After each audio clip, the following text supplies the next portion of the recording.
Yan. Ito ang magandang kong asawa. Nagtutulungan na siya ang Christian home. Listen to her. Listen good. Okay?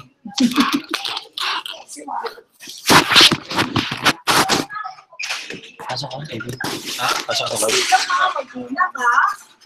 Ha? Okay. So, yun ang mga dahilan. Alright?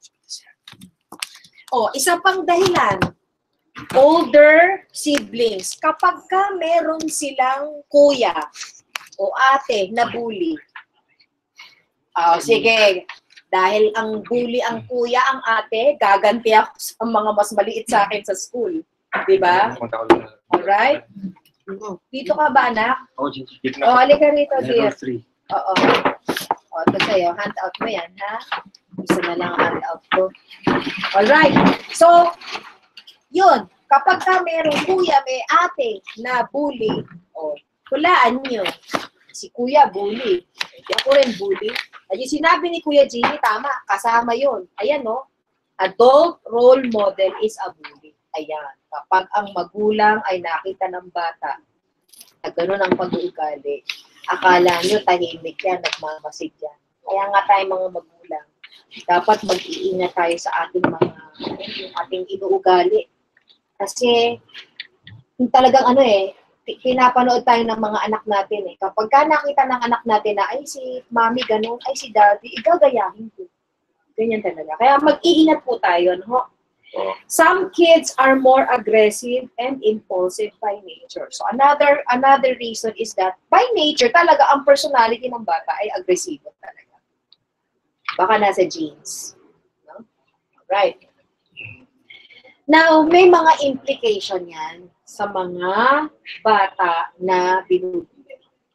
May mga short-term implication, may mga long-term. Right? So we will enumerate and go through ano yung mga long-term implications. Number 1, children who are bullies are likely to experience legal or criminal problems as adults. Yun ang long-term.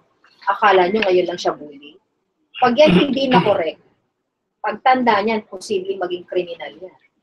Bakit? Siga-siga, di ba kuya? Siga-siga siya eh. Walang correction. Lalo na tayo kaya natin do pinag-uusapan dahil mga mga pastor tayo, mga church tayo, di ba? Dapat ina-address ng simbahan to. Yes.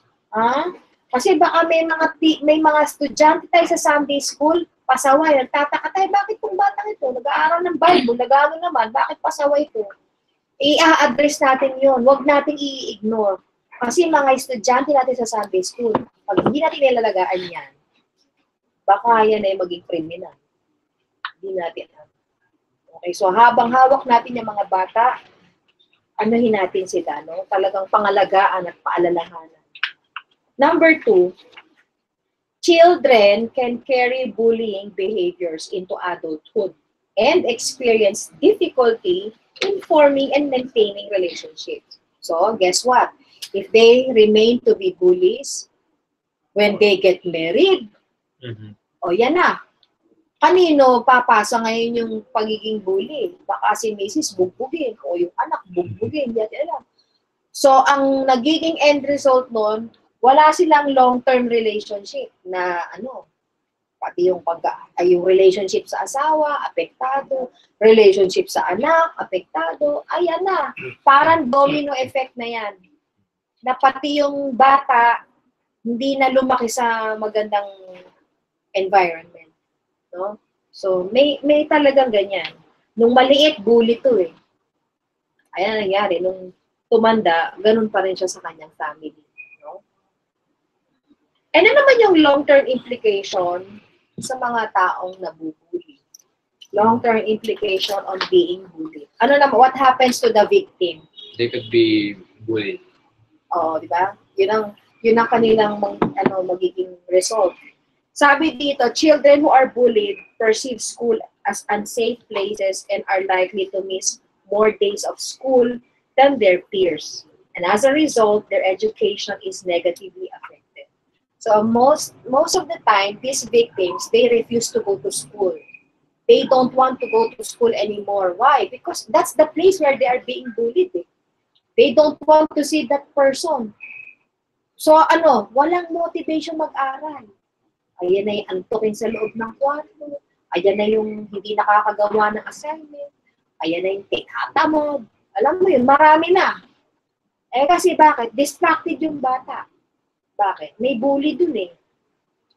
Number 2, children who are bullied or teenagers who are being bullied often experience low self-esteem and then depression until they reach adult. Okay. Alam nyo, very sad to say, but kids now, I don't know, but during my time, I do not know what depression is. Pero ngayon, ang bata, alam nila ang ibig sabihin ng depression. Si Hans lang, kinuwento sa akin nung isang gabi, kausap ko siya. Yung anak daw na kindergarten ng isang niyang kaibigan, pumasok sa school, ganun-ganun. So, kinusta ng nanay pag-uwi. So, how's school? Sabi daw ng bata, oh, it's so depressing. It's so stressful. Sabi ng nanay, ha? Itong kindergarten, alam niya kung ano ibig sabihin na stressful. Hindi ko alam kung ano ibig sabihin, pero yung mga ganong term, naiintindihan ng bata. Ay, di ba dapat ang bata hindi na-stress? Kindergarten ka, dapat nag-enjoy ka sa school eh. So, gano'n din ang mga to. Naiintindihan nila ngayon ang ibig sabihin ng depression. Okay. Very sad to say, but it's happening na. Ano yung mga types of bullying? Meron tayong 4. Merong physical, alam natin yan, yung bugbugan. Parang Manny Pacquiao to. May boxingan na nagagano. May verbal.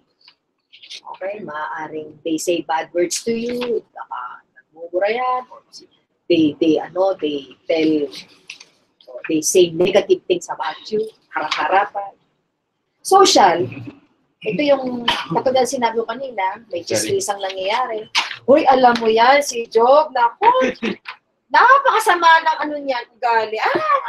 Ayan, chismisan yun. Nakikita yan. Ang baho-baho niyan. Ganon, no? So, social. Grabe naman po eh. Amoy mo yun. Tapos, may pang-4. Cyber. Yeah, cyber yan. Okay? So, this takes place usually sa mga Facebook, yan, o kaya padadalang ka ng email, o kaya Instagram. Marami na, no? So, statistics. Sa buong mundo, 1 out of 4 kids is being bullied, and depending on their ages, up to 43% of students have been bullied while online. Number 2, 9 out of 10 LGBT community students experience harassment at school and online. So, usually, pagka medyo binapae ka, o kaya medyo tomboyish ka, binubuli rin sila. Pinagtatawa na. But you know what, yung sa number 1, I do believe na sometimes sila rin naman may dahil ba sila nabubuli. Bakit? You're posting something na talaga namang nagmumukhang tanga naman talaga sila dun. But Yeah. they still insist. Oo. So parang it's their fault din. It's naman. their fault. Yeah. 5.4 million stay at home on any given day because they're afraid of being bullied. So, maraming gusto mag-absent. Ano yan, nararamdaman ko yun eh. Meron na, kasi nagtuturo ako ngayon eh.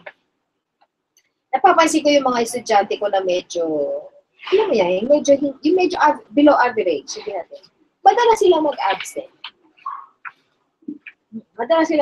Pinag-aaralan ko nga, sabi ko, may sakit ba to? Eh, minsan wala namang excuse. Absent lang. So sabi ko, baka, alam mo yun, baka nakakaramdam sila ng ano. Siguro kasi na medyo feeling nila, baka mababa ang grade nila. I don't know, pero I think we have to do something about that. Eh, no? So, pero nangyayari, they're afraid to go to school. So, they'd rather stay at home. And then, 1 out of 5 kids admits to being a bully, doing some bullying at one time in their life. Meron. Sila naman yung nang-aasar. 43% fear harassment in the bathroom at school. Like what I said, Yun nangyari sa Ateneo. Like, it's a common place sa banyo. Kasi bakit? Wala si teacher. O tapos, di ba, minsan, CCTV. walang CCTV. O minsan, dadalawa kayo. Walang witness, di ba? So, minsan, nagaganap ang bullying sa loob ng CR. Then, a poll of teenagers, 12 to 17, proved that they think violence increased in their school. Of course, kapag may bullying, mag-i-increase ang violence. Kasi, ayan na yung bugbugan, ayan na yung sabunutan, ayan na yung... Okay? And then 282,000 students are physically attacked in secondary schools each month. More youth violence occurs on school grounds as opposed to on the way to school. So ang setting usually sa loob ng school, hindi siya nagaganap sa labas ng eskwelahan. Pero sa aming eskwelahan dito, nangyari minsan, maniwala ka, ang bully ngayon, titigan lang eh. Oo, nagtitigan lang yung dalawa, natapos doon sa bugbugan. Sinuspin din ni pastor yun eh. Kasi nagtitigan lang. Hindi, kasi alam nila, hindi pwede sa hayat, hindi pwede sa loob. So siguro, paglabas ng eskwela, sige, patay ka sa akin. Aba, paglabas ng eskwela, nagkatitigan na sila, wala na sa school grounds. Nasa labas na. Ay, nako, ayan na. May nangyaring hindi maganda. So, kailangan tawagan ng mga magulang, kinausap ang mga magulang, at gumawa ng hakbang eskwelahan. Kasi hindi pwedeng hindi. Unfortunately, a lot of schools, they don't participate or they don't, ayun bang hindi sila nakikialam. Pero actually, may pananagutan ng eskwelahan dyan. Kasi alam niyo, batas na ngayon yan. At inutos ni President Duterte, pinirma niya yan. Kailangan ang mga eskwelahan, meron kayong policy sa mga ganyan. Dapat i-a-address ninyo. Huwag nyo silang i-ignore. Okay? 80% of the time, an argument with a bully will end up in a physical fight. 1/3 of students surveyed said they heard another student threaten to kill someone. So, may mga threat. Playground statistics sa palaruan to. Ito, I'm talking about mga children to Siyempre, ang teenagers, hindi na naglalaro sa playground, mga elementary na to. Every 7 minutes, a child is being bullied. Adult intervention, pakikialam ng mga adult, 4%. Peer intervention, nakikialam ng mga barkada, 11%. Ito mabigat. No intervention. Ibig sabihin, walang pakialam ang mga teacher. Ilan yan? 85%. Okay? Pinapakita ko itong mga statistics na to kasi kailangan aware tayo. Saan tayo nagkukulang bilang mga magulang o tayong mga Sunday school teachers sa loob ng church. Baka sa loob ng church, may bullying na nangyayari, di ko natin alam. Naku, lalo mga kiddos nyo. Ay, ingat. You have to be aware, ha? Punta na tayo sa cyberbullying statistics. Depending on the age group, up to 43% of students have been bullied online. So that means 1 in 4 have had it happen more than once. 35% of kids have been threatened online. 21% of kids have received mean or threatening email or other messages. 58% of kids admit someone has said mean or hurtful things to them online. More than 4 out of 10 say it has happened more than once. 53% of kids admit having said something mean or hurtful to another person online. More than 1 in 3 have done it more than once. 58% have not told their parents or an adult something mean or hurtful that happened to them. Let me ask you to focus on this percentage. Halos kalahati o more than kalahati ng porsyento ng mga bata hindi pinagtatapat sa magulang. Okay, so tayo mga magulang, tayo mga Sunday school teacher, tayo mga guro, tayo mga pastor, kailangan kung meron tayong pagkakataon, na may napansin tayo mga gano'n, mag-inquire tayo. Tama. Kasi baka mamaya, hindi malakas ang loob nila. Baka natatakot. Usually, ang mga gano'n, mga victims, takot sila magsabi. Okay? Now, let's go to the Philippine setting. Kasi yun, worldwide yun, ano? Let's focus now and let's put our attention to what is happening in our own country. Ano na ngayon na situation sa Philippines? A study made by Margaret Sanaco in December of 2017 showed that school bullying among children in selected schools in the Philippines is now prevalent. It also revealed that the verbal bullying and victimization was the common form experienced by children. Her report also showed that teachers' response to bullying were mainly short-term intervention. Nakialam si teacher, sandali, pero actually, hindi siya long-term. I mean, they probably dealt with the situation. Pero after nun, parang ganito lang yan eh, discipleship. May dinidisciple tayong tao. Pagtanggap ba nun sa Diyos, iiwan na natin siya? Hindi eh. Aalagaan natin siya, di ba? So, ganun din, I think ang kailangan natin, once na meron tayong na-deal na ganung situation, dapat alagaan natin. Ipa-follow up natin, kakamustahin natin, di ba? It showed that 4 out of 10 Filipino children experience bullying from their peers nang galing sa mga kaedara nila. More Filipino boys were reported to be either victims or bullies as compared to girls. So, most prevalent siya sa mga bata na lalaki. Not all bullies had the intention to harm their victims. Sabi nila, they were just teasing their victims in a friendly manner. Tinutukso lang naman po eh. Oh, di naman po, talaga, ayaw naman namin silang saktan eh. Tinutukso lang po. So, ngayon, ang panunukso considered bullying. Ayan. Now, ang suicide at saka bullying ay may relationship. Alright?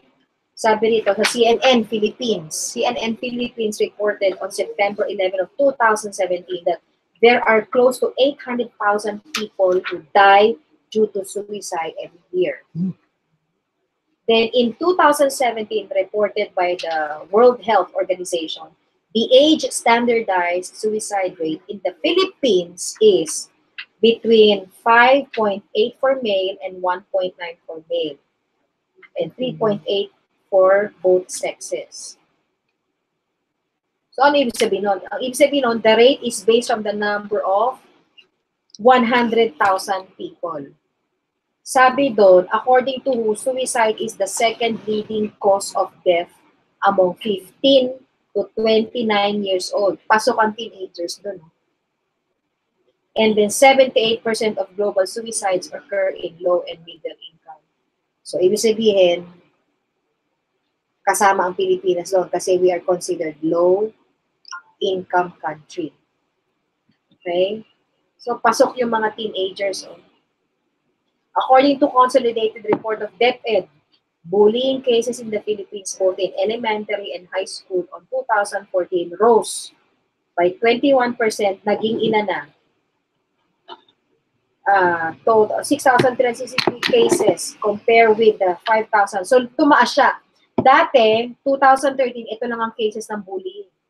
Nung naging 2014, nadagdagan pa ng 1,000 mahigit. Okay? So, ano yung mga recommendations? Okay.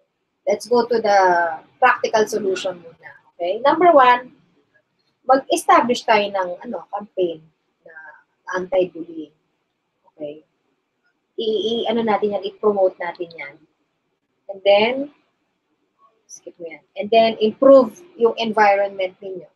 So, kung may nakikita tayong dapat i-improve na sa bahay, improve the environment sa house. Sa eskwelahan, improve nyo. Sa church, improve yung environment.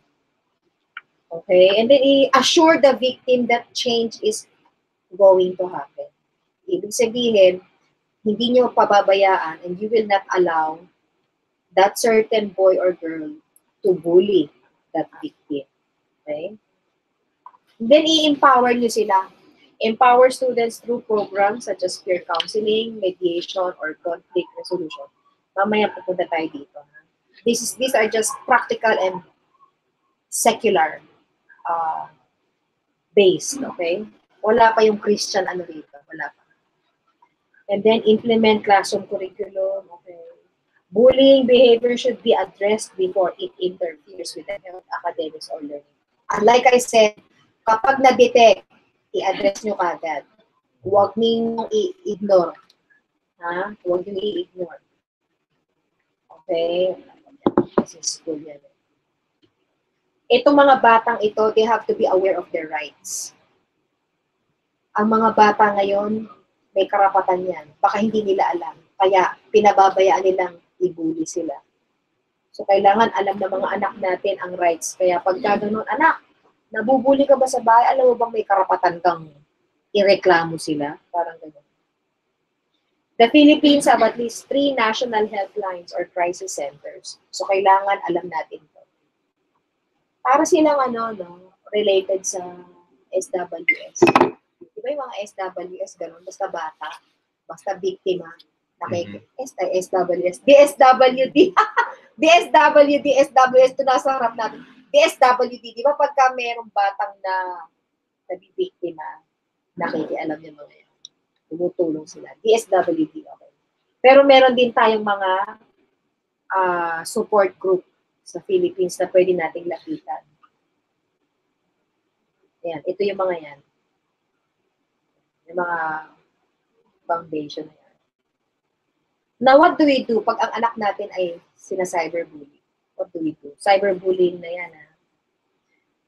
For the students, ito ang tatandaan natin. Sasabihin sa mga anak natin, they have to inform their parents. We have to tell our children, anak, pagka merong mga ganyang incident sa school, sabihin mo sa akin, huwag kang matatakot. I-encourage nyo sa kanila, no? Pero may mga, kailangan alam din natin yung difference ng nagsusumbong lang, baka nagsisinungaling naman sila. Dapat maging discerning din tayong mga magulang. And then, pagka may mga bullying messages, take a screenshot. Kailangan meron kayong proof. Tunan nyo yun. And then, sabihin natin sa biktima, magbakasyon ka muna. Wala mo ng Facebook.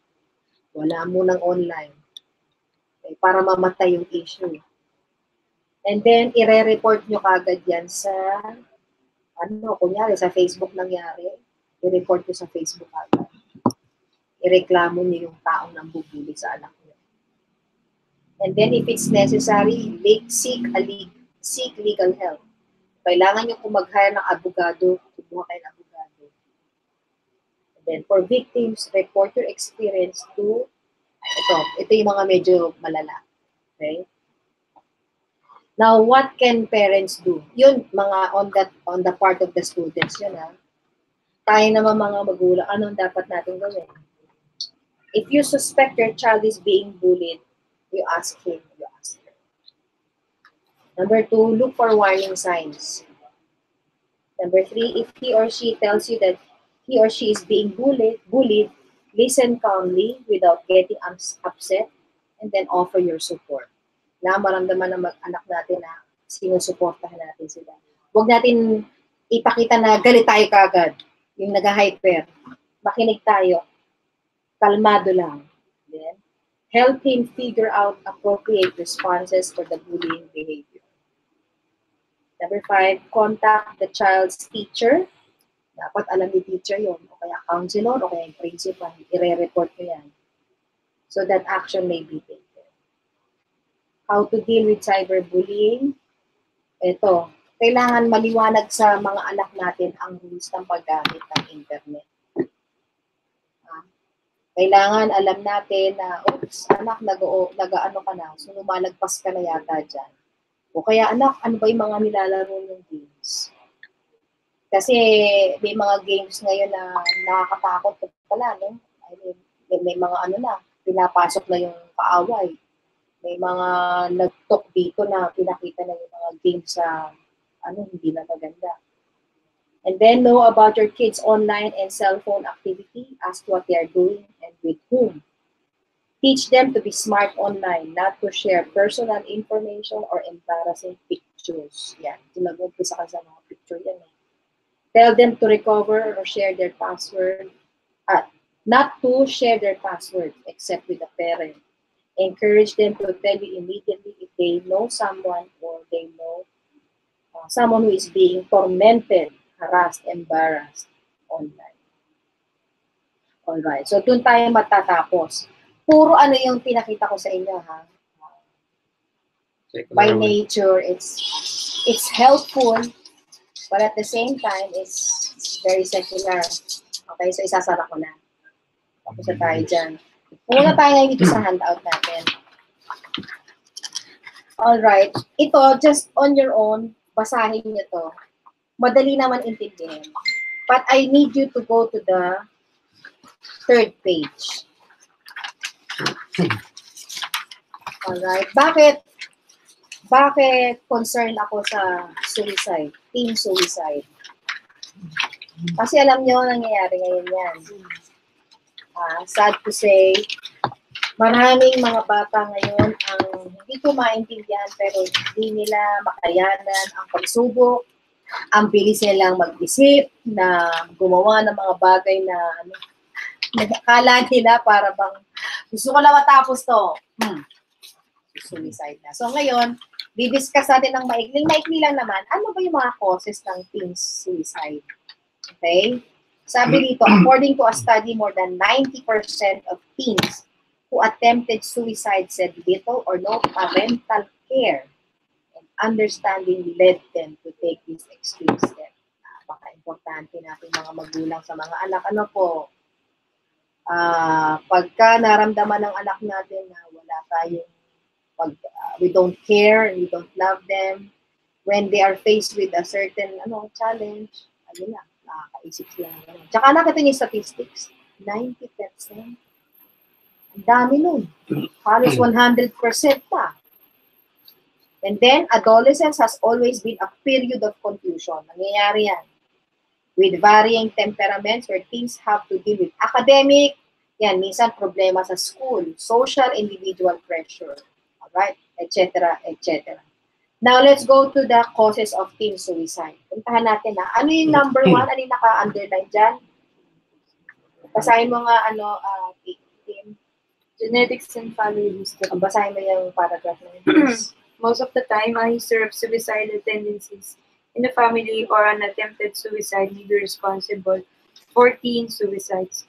Researchers find that genes are also responsible for such thoughts and behavior, which can be passed down across generations. Yes. Alright, so, minsan genetic. May mga lahi po ba kayo? Suicide. Baka kung meron, at least aware tayo. Uy, may lahi pala tayong gano'n, ha? So, kaya maging aware tayo. Kuya Joe, basahin mo yung pangalawa po. Disharmony in the family.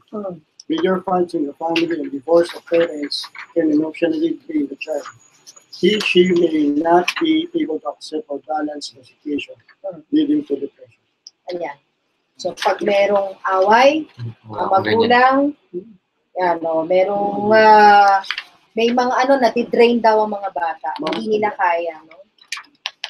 So, hopefully talagang pag-pray natin sa pamilya ay maiwas-iwasan natin ang mga bagay na yan para hindi na-stress ang mga bata. Number 3, Kuya Jimmy, basahin mo yung pangatlo. Boom! Kuya Jim! Basahin niyo po yung Number 3, ay unhealthy. Sige. Unhealthy, abusive, Patulog ko pala si Kuya Jim or a breakup. Uy, napabuli. 10 years. Napabuli. 10 years. I-report na kagad sa teacher. I-report natin namin ako. Kasi, Kuya, tuloy niyo. Nabuli ako ng teacher. Tuloy niyo, Kuya. Okay. 10 years can be most stressful in a way. Relationship or breakup can affect Emotional stability. Dealing with a heartbreak can be tough for them. Low self-esteem and depression too. Plunge teenagers in abusive and unhealthy relationship which may lead to suicide. Suicide. So, yun. Meron kaming kilala sa Richmond, Indiana. Itong teenager na to ay lumaki yan kasama namin sa Bible study namin sa Amerika. But for some reason, hindi siya nagpatuloy sa Bible studies. So, hindi na ko lang yan. And then, teenager siya, nagkaroon ng girlfriend. Siguro hindi sila nagkasundo. So, one time, nakita na lang ng mami niya, nasa basement ng bahay. Pag-big-pick. So, syempre, heartbroken yung nanay. Of course, nalungkot kami kasi kilala namin yung bata, di ba? So, parang naisip ko nga, parang kailan lang yung batang niya, estudyante ko sa Sunday school kami sa States. Kasi may Bible study kami, so kinukuha ko yung mga bata, si Pastor nagtuturo ng mga adult, ako yung nagtuturo ng mga bata. Isa yan sa mga naging estudyante ko. Tapos minsan, kasi kapitbahay namin sila sa States, dadalawin lang kami niyan. Hello, tita! Ganun, gagawin sa akin. So, nakakalungkot. Pero yun nga, nag-suicide siya. Parang na kumalat lang, hindi naman confirmed, pero baka it's about the love life kasi parang nag-break yata sila ng girlfriend. Grabe yung mga bata ngayon, Kuya Jim. Sabi ko nga, marami mo naman babae dyan, bakit kailangan ka mag-suicide? Nakita na lang ng mami niya, Filipino kasi yung mami niya, kaya kilala namin. Kita na ng mami niya, wala na. So, malungkot talaga, pero sana nga maiwasan yung mga ganun. So usually, one of the causes daw ng teen suicide ay heartbroken. Sige, Dex, basahin natin Kuya 80 yung susunod. Yan sabi po si Kuya Jum. Alcohol or drug abuse. Children resort to alcohol and drugs to lighten their worries and problems. However, in no time, the addiction leaves them feeling vulnerable and helpless, leading to suicidal thoughts. So ang alcohol at saka drugs, hindi makakatulong daw yan. No? Talagang yan ang pag nalasing na yan o kaya pag high na sila, hindi na nila alam kung anong ginagawa nila. No? Oh. That's another cause. Dan. Feelings of anger and guilt, stress and feelings of rejection, loneliness, feeling unwanted, can affect the child mentally. This may result in aggressive behavior or extreme mood swings. Often the guilt of doing something wrong or hurting something may force the teen to end his or her life. Yeah, yung feeling of rejection, feeling of loneliness. Pag naramdaman ng teenager yan o ng bata, ako, hindi rin maganda ang yan, ang outcome. Okay? So tayo mga adults, tayo mga magulang. At maaari, paramdam talaga natin sa mga anak natin na mahal natin sila. Huwag natin i-reject. Kahit na anong failure nila, maramdaman nila, anak, kahit ganun, mahal ka natin. Diba? Next, the next one, sir, ngayon kayo natin sinunod. Physical or mental disorders. Psychological disorders. Mental illness or depression can trigger suicidal thoughts in teenagers. As per data, 95% people had an ongoing mental illness or disorder when they committed suicide. Alam niyo ba na ang Philippines meron ng Mental Health Act na pinirmahan si President Duterte. Meron siyang ini-encourage niya ang awareness. Yeah, awareness among the school sa kanilang mga estudyante na kailangan pinopromote, pinuturo ang yung paano magiging healthy ang pag-iisip ng mga bata. Kasi, believe it or not, marami tayong mga estudyante ngayon na medyo mentally challenged. Parang siguro hindi natin nakikita pero yung bata pala depressed. Diba? May mga ganon. So, kailangan maging aware tayo. Ako nga ba, random ako eh. Tinanong ko lang yung mga estudyante ko eh. Kasi yung aking aso namatay. Tapos na-relate ko ngayon yung kwento na, alam nyo, nagtutuksuhan kaming pamilya. O wala magsusuicide kasi namatay si Drake. Dahil di ba merong nabalita, nag-suicide yung may-ari ng aso kasi namatay yung aso niya. Nabalitaan niyo ba yun? Oo. Hindi, nagbibiroan kami. Namatay yung aso niya. Yung namatay yung aso niya, out of his depression, siya rin nagpakamatay. Imagine mo yun. So, nakasabi ko lang sa estudyante ko, oy, naku, ganyan, di kwentuhan kami sa klase ko. Out of the blue, tinanong ko lang, sino ba sino nakaisip mag-suicide? 50% ng mga estudyante ko, sabi ko, totoo ba yan? Nagbibiro ba kayo? Grade school mo ngayon. Nasa high school. Ha? Sabi ko, totoo ba yan? Binibiro niyo ba ako? So, iba-iba sagot. Ma'am, kasi ganito naman. Ay, alam nyo, kahit biro yon, naisip nila. Isip nila na maggawa. Sabi ko, so yung lesson ko, na-divert ngayon, na-preach tuloy ako. Nawala na yung lesson. Tinabi ko muna yung lesson plan ko at kinausap ko sila. Sige lang. Nagsabi na ng totoo eh. 50% ko, nagluloko niyo ba ako? Totoo ba talaga yan? So, it's happening, no? Well, let's move on. Okay. Punta tayo. Next. Ay, sino pa? Iiko tayo eh. Kaulit, oh. For academic performance, family pressure, expectations to excel, and competition put pressure on teens. They may not be able to live up to these expectations, and hence, suicide may appear to be the only solution to their problems. May narinig na ba kayong nag-suicide dahil mababa ang grades niya? Meron. Punta, ha? Ano no? Anak ni Miriam. Oo. Hindi Anak nakapasa. ni Miriam. Grabe, no? Grabe, no? Unbelievable talaga ang mga dahilan. Sabi ko nga, di mo ka mag-aaral. Huwag na lang. Basta buhay ka. Yan yun. So, Pressure yata yun sa parents. ha? Pressure sa Yun na nga. Kaya nga, alam nyo, kayo, no? Kayo, pagka alam mo nyo ang mga grades ng mga anak nyo, kahit 80 lang yan, 79, 78, basta binigay naman ng best, sige na, appreciate nyo na. I-encourage nyo na lang na, anak, next time, mas mataas, ha? Ganon. Sa amin, bawal line of 8. Bobo ka na. Line of 8 sa amin. Diba? Huwag ganon. Kasi kawawa naman yung bata. Imbis na ganon, i-encourage natin sila. Okay, next.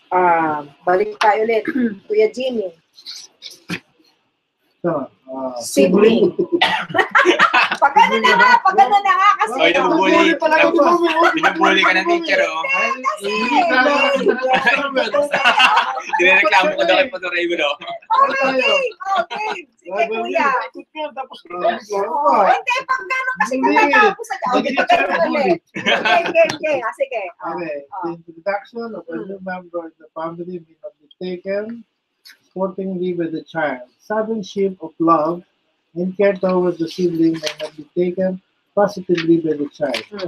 The very thought of sharing the family's love can also make the teen feel neglected and unwanted. Hatred towards the sibling may also lead to emotional and So, sa selos. Ha? Ayun mga magulang, walang favoritism, bawal yan. Favorite mo sa GD ba? Ito, Iisa lang, okay lang. Hindi mo kasi yun ang madalas humingi ng baon. Kuya Jog, kayo na po. The history of suicide and exposure. If the teen has known a person, friend, or family member who has committed suicide, it can push an already depressed and disturbed child towards taking his extreme step. Fictional stories, news, and any other source that exposes the child to a suicide attempt may be risky. Kaya mga exposure na gano'n, ha? Let's be aware. 80. Physical and emotional abuse. A troubled childhood, mental, physical, or sexual abuse and harassment can affect their emotional balance. In most cases, they cannot deal with the aftermath and trauma. Next. Experience of a personal loss. Teenagers may not be able to cope with the student loss of a dear one, which may give rise to suicidal thoughts and feeling in them. Next. Social and other issues. Those who are bisexual or homosexual may fall prey to suicidal thoughts, mainly due to social pressure, status, community, and family issues. Stress-related factors like exposure to a new or uncomfortable environment, problem adjusting in a social circle, bullying, and peer pressure can also lead to anxiety and depression. So, self-explanatory. Ha? For the last part of our lesson, ito yung mga, ano natin, ito yung mga signs. Kapag nakita nyo to sa mga bata, sa teenagers, you have to, taas natin ang ating mga bandila. Sabi ko, teka muna. Kailangan natin i-address ko. Basahin ninyo yan. Kung minsan, sinasabi na nila look at that. Sinasabi nila, nobody cares. I'm worthless. Or better off dead. Ayan, lumalatas lang. Yeah. Buti pa, mamatay na lang ako. Mga ganon na yung mga buntong hininga na mga hinaing na ganon. Dapat maging aware tayo. Uy, bakit ano siya magsalita? Okay? Ito ay another, red alert sign. Not responding to praise, compliments, and positive efforts. I mean, kahit na anong sabi mo ng positibo sa kanya, parang hindi niya naririnig. Hindi niya na-appreciate. So, mga warning signs yan. Minsan, sumusulat ng kanta. Tula. Tungkol doon. Loss of interest in fun and recreation. Okay? They neglect their personal appearance and hygiene. Hindi na ba naliligo yan? Alam niyo, totoo yun. Hindi na naliligo. Meron akong kaibigan na depressed siya. Hindi na siya naliligo. Ang ginawa ng nanay niya, binuhusan siya ngayon ng balding tubig. Kasi nga, siguro, yun lang ang pang-pag-ano sa kanya, pang-pagising. Naligo na siya mula, Pero sign of depression, hindi naliligo. Kakausapin ko na po si Alex. Kasi nakakalimot sila, Ito, insomnia and sleep disorders. Aggressive expressions of hatred and anger. Nervousness, irritability. Next page. Ayan, eating disorders. Signs yan. Kain po ng kain. Kakausapin mo taga si Alex. Uy, eating disorder. Ay, oo, kasama yun. Namumuli na. Trouble concentrating in studies and work. Hallucinations and weird thoughts. Physical signs like body aches. Lagi masakit ang katawan. Throwing away sumusuka. Pastor Rodel, ma'am. Ay, hindi. Throwing away. Hindi pala sumusuka. Vomiting pa. Ano pala? Tinatapon. Yung mga Gamit kaya pala tinatapon. tatapon. Oo. Nagtatapon po ng Gamit. Oh my goodness! May nagtatapon na ba? Meron na po nagtatapon. Bago sapatos po tinatapon. Ganon. Okay. Tapos, sabi ito mabigat. Verbal hints like, I won't cause a problem much Naku, longer. talaga nang... Or I may not be around for a Naisip long ko rin time. Ikaw to. Yes! Ba't sinasabi nila mga Mga suicide? signs na yan. Naku, malapit na talaga ako. Sabi mo anak. Hanapin na natin. Ito. Doon ang bubulo. Bakit ito po, mama? Si Joe, I may not be around for a long time. Ang bubulo. Ganon! Lagi Nako! ito I may not be around. Hindi ka naman kumampi doon. Kakampi tayo. Kampi mo ako, di ba? Kasi napapansin na sa'yo. Yan. Bigla kang nawawala. Oh, nakikis ka lang. Oh, Wala lang. Alright, so Hindi yan ang mga titignan natin, mga senyales, ha? And then, on your own, you can read this. How to help someone who is suicidal. Basahin mo na lang. Okay? Paano yung lumalapit lagi na can you pray for me? Now, meron ako mga ibibigay na scripture na siguro maganda isulat ninyo to. Yes. Importante to, ha? Ang tawag natin dito ay encouraging Bible verses. Yan.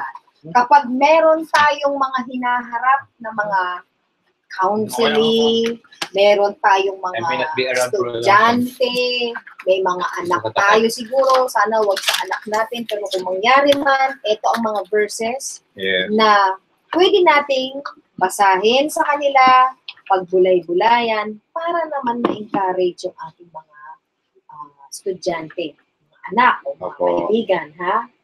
O, Isaiah chapter 43 verse 2. 43 verse 2. Chapter 2. Ay, 43, sorry. 43 verse 2. Psalm 27 verses 4 and 5. Sama. 37, 4 and 5. 4 and 5.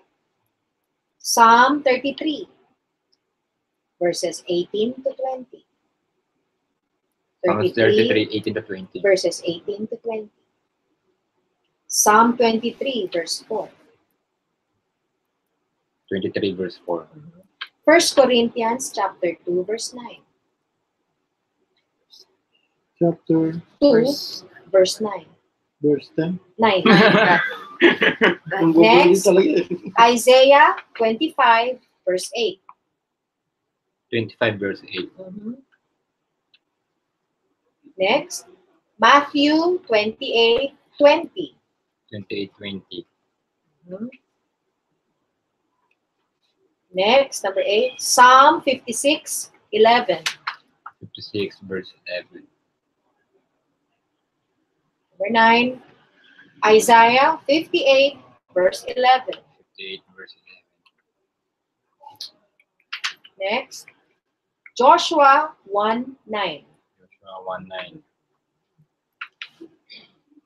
Next, Psalm 37, 39. 37, 9. 39. Next, Isaiah 41, 10. We have 41 Yeah, 10. my favorite verse. Yes. Never si Daddy. Next, Isaiah 55, 11. Next, Jeremiah 29, 11. Yeah. Next, John 10, 10. John 10, 10. Konti na lang. 1 John chapter 4, verse 4. 1 John chapter 4, verse 4. Next, Mark chapter 16, verse 16. Mark 16. Mark 16, 16. Next, Psalm 55,